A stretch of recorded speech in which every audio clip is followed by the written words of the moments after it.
রান্না করার সময় দুই শব্দের একটি জিকির মহিলারা করতে পারলে ওই পরিবারের উপর আল্লাহ রাব্বুল আলামিন গায়েবী রিজিক নাজিল করবেন। আমার মা বোনরা যখন রান্না করে তারা যদি দুইটি শব্দের একটি জিকির সব সময় পড়তে পারে রান্না করার সময়, আল্লাহ রাব্বুল আলামিন তার গায়েবী খাজানা থেকে আল্লাহ রাব্বুল আলামিন রিজিকের বরাদ্দ করবেন। আল্লাহর হাবিব সাল্লাল্লাহু আলাইহি ওয়াসাল্লামের হাদিসের মাধ্যমে এই আমলটি অ্যাপ্রুভড এবং আহমদ ইবনে হাম্বল রাহিমাহুল্লাহ তার ঘটনা থেকে এই আমলটি পাওয়া যায়। অনেকে অনেক সময় বলে, হুজুর আপনারা এত রিজিকের ওয়াজ করেন, আপনারা নিজেরাই এই আমল করলে পরে তো আপনাদের রিজিকের অভাব হয় না। দেখেন ভাই, রিজিকের যে ব্যাখ্যা, রিজিকের যে বুঝ, এটা আপনারা বুঝেনি না। রিজিকের সর্বনিম্ন স্তরকে বলা হয় টাকা পয়সাকে রিজিকের সর্বনিম্ন স্তর বলা হয়। রিজিকের সর্বোচ্চ স্তর হচ্ছে আপনার সুস্বাস্থ্য, আপনার যে সুসন্তান, নেককার স্ত্রী, এই সবই রিজিকের অন্তর্ভুক্ত। আপনি সুস্থ রয়েছেন যে, এটাও একটা রিজিক। সুতরাং শুধু টাকা পয়সাকে রিজিকের স্তর মনে করেন না, বরং money is the lowest stage of risk. রিস্কের সর্বনিম্ন স্টেজ হচ্ছে এই টাকা পয়সা।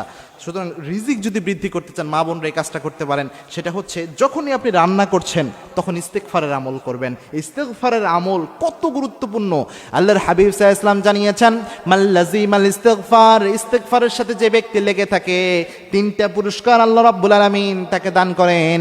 তার মধ্যে একটা পুরস্কার হচ্ছে ওয়ারযুকুহু হাইসু লা ইয়াহতাসিব, এমন জায়গা থেকে আল্লাহ রিজিক দেয় যা সে কল্পনাও করে নাই। কিন্তু রান্না করার সময় কেন ইস্তেগফার করতে হবে, এটা আমাদের চিন্তা আসতে পারে। আহমদ ইবনে হাম্বল রাহিমাহুল্লাহ যুগ শ্রেষ্ঠ একজন মুহাদ্দিস ছিলেন। তিনি একদা হাদিস তালাশের জন্য তিনি ঘর থেকে বের হয়েছিলেন, তিনি খোঁজা শুরু করছিলেন হাদিস। তো এক জায়গায় তিনি রাতের বেলায় তিনি চিন্তা করলেন, এই জায়গায় রাতের বেলায় এশার নামাজের পরে মসজিদেই তিনি থাকার চিন্তা করলেন। কিন্তু মসজিদের যিনি খাদেম ছিলেন, তিনি ইমাম আহমদ ইবনে হাম্বলকে চিনতে পারেন নাই, যিনি জগৎ বিখ্যাত মুহাদ্দিস। তিনি বললেন, না, মসজিদে রাতের বেলায় থাকা যাবে না, আপনি অন্য কোথাও যে অবস্থান করেন। ইমাম আহমদ ইবনে হাম্বল তিনি চিন্তা করলেন, গভীর রাত কোথায় যে অবস্থান নেওয়া যায়। তিনি লক্ষ্য করলেন একজন যুবক রুটি বিক্রেতা, তিনি রুটি বিক্রি করছেন। ইমাম আহমদ ইবনে হাম্বল চিন্তা করলেন, যাই ওই যুবকের কাছে যে তার চুলার পাশে বসে রাতটা কাটাইয়া দেই। যুবককে বললেন, যুবক ভাই, রাতটা কি আমি তোমার চুলার পাশে বসে কাটাতে পারি কিনা? ইমাম আহমদ ইবনে হাম্বলকে ওই যুবক বললেন, হ্যাঁ মুসাফির, অবশ্যই আপনি পারেন, আপনি এখানে চুলার পাশে বসে রাত কাটিয়ে দেয়।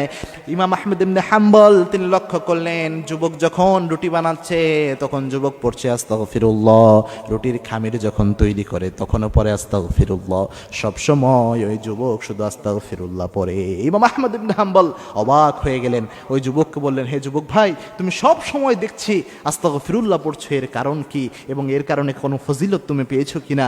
ওই যুবক বলছেন, হে মুসাফির, এই আস্তাগফিরুল্লাহ পড়ার কারণে আল্লাহ রাব্বুল আলামিন আমাকে মুস্তাজাবুদ দাওয়া বানিয়ে দিয়েছেন। আমি আমার জীবনে যা দোয়া করেছি সব দোয়া আল্লাহ রাব্বুল আলামিন অ্যাকসেপ্ট করে নিয়েছেন। কোনো দোয়াই আল্লাহ রাব্বুল আলামিন আমার কবুল করেন নাই, এমন হয় নাই। সুতরাং ইস্তেগফারের এই ফজিলত আল্লাহ আমাকে দিয়েছেন। ইমাম আহমদ ইবনে হাম্বল অবাক হয়ে গেলেন। ইমাম আহমদ ইবনে হাম্বল ওই যুবককে বললেন, আল্লাহ তোমাকে মুস্তাজাবুদ দাওয়া বানিয়েছেন। ওই যুবক বলছেন, হ্যাঁ, আল্লাহ আমাকে মুস্তাজাবুদ দাওয়া বানিয়েছেন। আমার জীবনের সব ইচ্ছা আল্লাহ পূরণ করেছেন, শুধু একটা দোয়া আল্লাহ পূরণ করেন নাই। ইমাম আহমদ ইবনে হাম্বল বললেন, কোন দোয়া আল্লাহ তোমার পূরণ করে নাই? ওই যুবক বলছেন, আমি আল্লাহর কাছে দোয়া করেছিলাম এই জামানার শ্রেষ্ঠ আলেম, শ্রেষ্ঠ মুহাদ্দিস ইমাম আহমদ ইবনে হাম্বলের সাথে যেন আমার একটা সাক্ষাৎ হয়ে যায়। এই দোয়াই আমার আল্লাহ আমার কবুল করে না, এই দোয়া আল্লাহ রাব্বুল আলামিন অ্যাকসেপ্ট করে নাই। ইমাম আহমদ ইবনে হাম্বল কান্না করে দিলেন। কান্না করে দিয়ে ওই যুবককে জড়িয়ে ধরে কপালে চুমু দিয়ে বললেন, হে যুবক, ইমাম আহমদ ইবনে হাম্বলের সাথে সাক্ষাৎ করার জন্য ইমাম আহমদ ইবনে